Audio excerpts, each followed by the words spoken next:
So question today, is flying private safer than flying commercial? So big question. People look at these private jets sometimes and say, oh, that's small. Is that safe? I'd much prefer a bigger aircraft. Or they get inside the airplane and say, oh, this is a bit claustrophobic.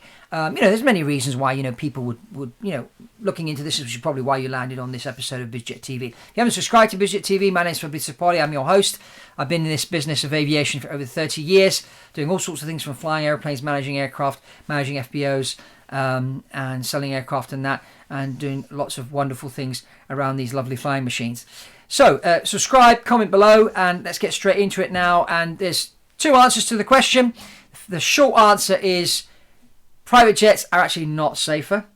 So the answer is no. But the long answer is they actually should be safer. So we're going to address these two things in today's episode. Now, if we look at the statistics, depending on which statistics you read, whether we're looking at number of airplanes crashed compared to how many planes were flying and whatnot, the safety record of private aviation is 5 to 10 times worse than that of the airlines. In fact, if we look at recent statistics, 2021, the number of fatalities, private jet crashes, doubled compared to 2020. Went from 8 to 16 crashes.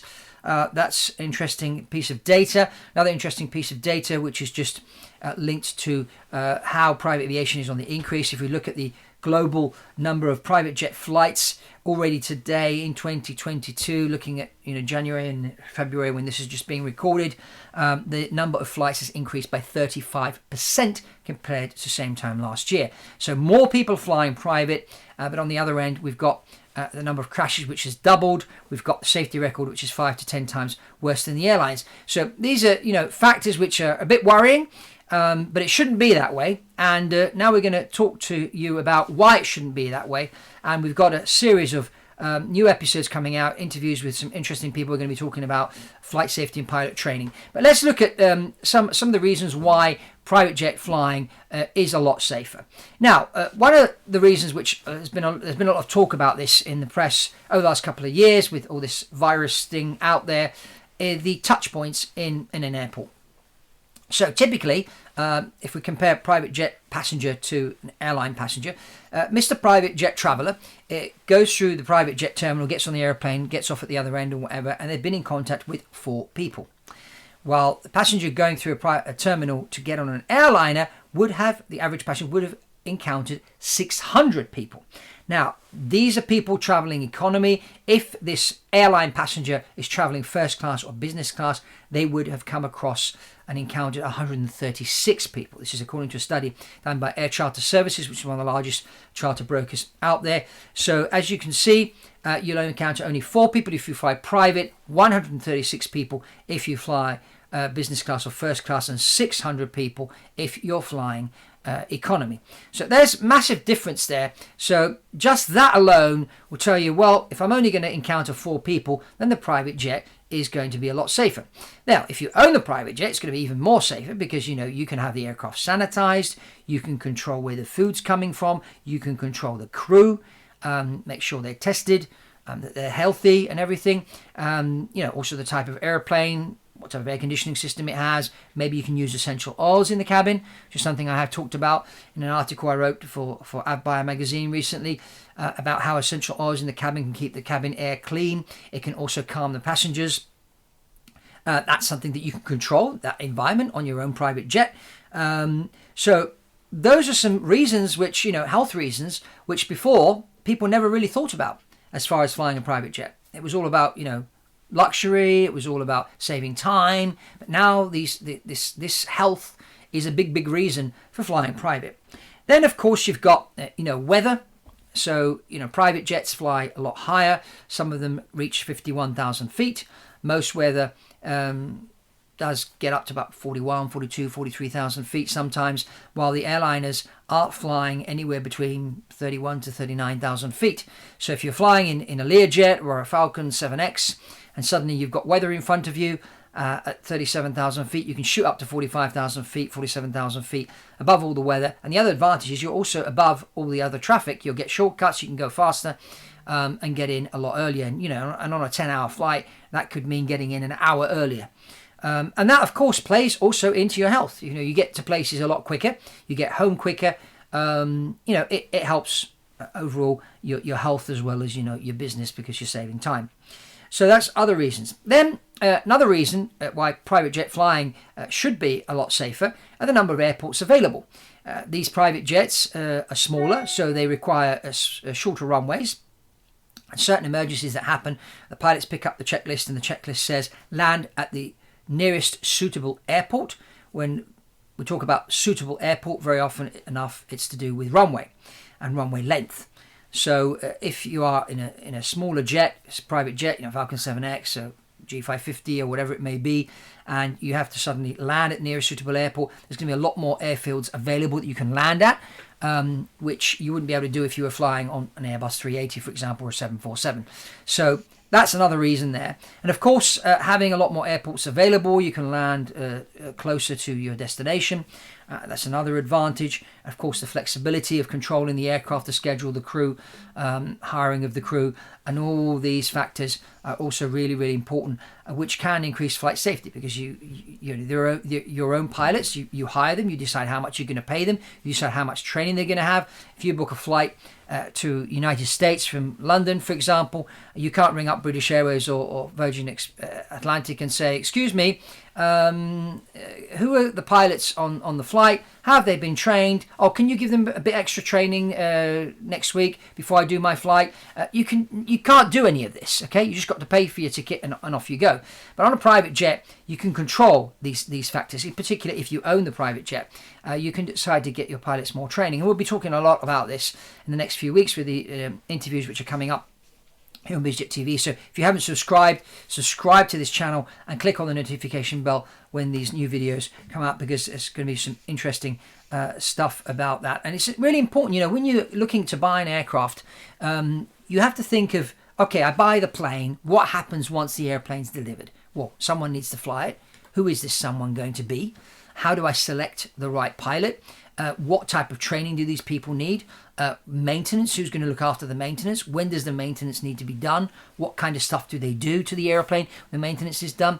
Is the jet I'm buying, is the maintenance schedule according to how many hours it flies, or is it compared to calendar? And this is an interesting one, because, checking your aircraft more often, I think, is a very good idea, because you can prevent certain things from happening. So if you're sort of opening up a certain part of the aircraft and you find a screw loose, you can tighten that screw. And if you're doing that every so often, and you're checking things more than what the book's telling you to do, you will be able to prevent a lot of problems, a lot of unscheduled maintenance that may happen, or AOGs, as they call it, aircraft on ground. And this leads into flight safety, because when you're looking at accidents, and you look at, and I do this a lot, I look at these private jet accidents and I run through, what were the causes? There's never one reason, there's a number of reasons. And always you can see it's maintenance, it's the pilot training, it's the pilot was fatigued, the pilot made a mistake, the pilot wasn't trained to do this, or they went into an airport which is a bit iffy, or the boss pushed the pilot into a difficult situation. And these reasons is why, you get this safety record, which is 5 to 10 times worse. But, there really is no reason why this should be the case. Because if we look at the people that are buying the private jets, and we look at the number of ultra high net worth individuals in the world, which according to the recent reports, there's 540,000 of these people worth over $30 million, and you're probably one of these. And if you're going to spend 10, 12, 15, $20 million to buy an aircraft, there's no reason why you should be going cheap on the maintenance, cheap on the pilot training, or say, I'm only going to hire one pilot and use another guy freelance because I want to save money. Well, if that's your thinking, then you shouldn't be buying a private jet, because this is something that goes in the air.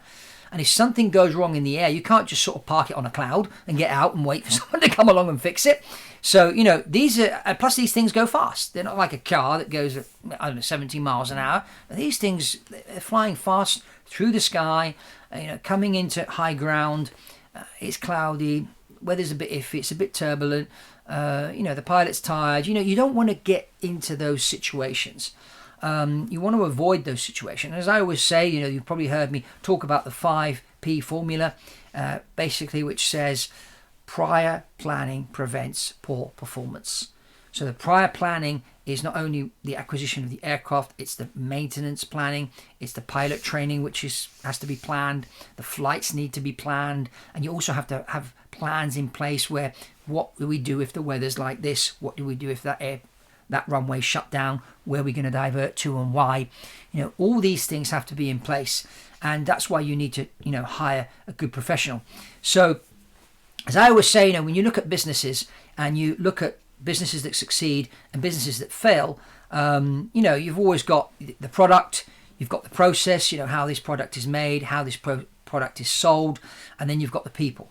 But the product can be changed, the process can be changed, and the product and the process are actually changed by the people. So if there's any element out of those three which is important, it's the people. So your product could be your private jet.